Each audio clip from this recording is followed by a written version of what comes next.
Wow, ठीक है जी, ज़बरदस्त अरोमा, खुशबू।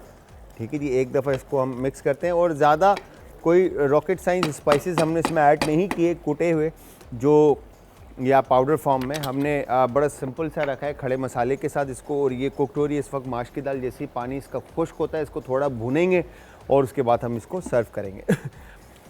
यहाँ पर देखें पानी जो है वो माश की दाल का खुश्क होने लगा है, तो अब इसको हम कैप को हटा देते हैं